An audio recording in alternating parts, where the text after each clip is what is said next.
Perkenalkan, nama saya Akmal Zaid dari Fakultas Ekonomi Bisnis Universitas 11 Maret.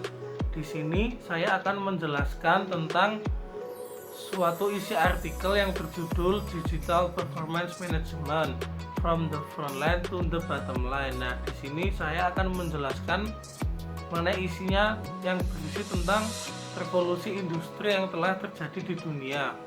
Saya akan menjelaskannya melalui video yang sudah saya buat. Revolusi industri.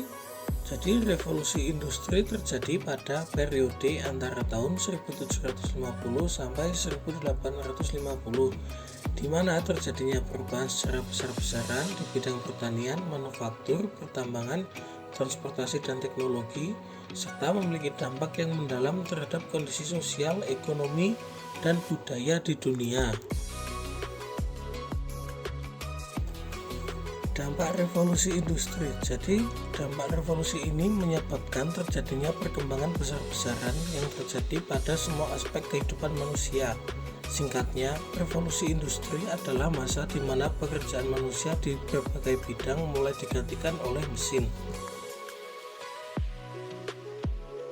Untuk yang pertama ada revolusi industri 1. Revolusi industri 1 terjadi pada abad ke-18 ditandai dengan penemuan mesin uap yang digunakan untuk proses produksi barang.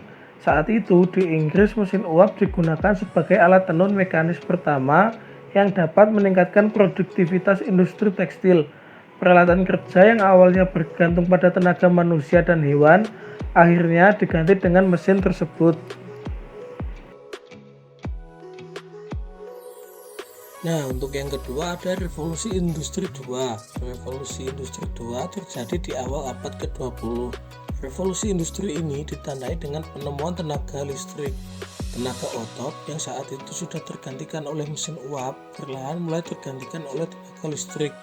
Walaupun begitu, masih ada kendala yang menghambat proses produksi di pabrik, yaitu masalah transportasi. Selanjutnya ada revolusi industri yang ketiga. Setelah revolusi industri yang kedua, manusia masih berperan sangat penting dalam proses produksi berbagai macam jenis barang. Tetapi setelah revolusi industri yang ketiga, manusia tidak memegang lagi peranan penting. Setelah revolusi ini, abad industri pelan-pelan berakhir dan abad informasi dimulai. Jika revolusi pertama dipicu oleh mesin uap, revolusi kedua dipicu oleh ban berjalan dan listrik, revolusi ketiga ini dipicu oleh mesin yang dapat bergerak dan berpikir secara otomatis, yaitu komputer dan robot. Untuk selanjutnya, revolusi industri yang keempat. Industri yang keempat adalah tren dunia industri yang menggabungkan teknologi otomatisasi dengan teknologi siber. Istilah industri 4.0 berasal dari sebuah proyek dalam strategi teknologi canggih pemerintah Jerman yang mengutamakan komputerisasi pabrik. Pada industri 4.0, teknologi manufaktur sudah masuk pada tren otomatisasi dan pertukaran data. Hal tersebut mencakup sistem cyber fisik, Internet of Things atau IoT, cloud computing, dan cognitive computing. Tren ini telah mengubah banyak bidang kehidupan manusia, termasuk ekonomi, dunia kerja, bahkan gaya hidup. Singkatnya, revolusi industri 4.0 menanamkan teknologi cerdas yang dapat terhubung dengan berbagai bidang kehidupan manusia.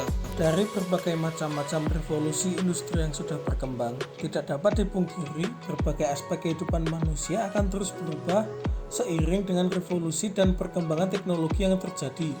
Memang perubahan seringkali diiringi banyak dampak negatif dan menimbulkan masalah-masalah baru. Namun, perubahan juga selalu bisa membawa masyarakat ke arah yang lebih baik. Mungkin hanya itu yang dapat saya jelaskan dan saya sampaikan. Atas kekurangannya saya mohon maaf. Terima kasih sudah menyimak dan mendengarkan.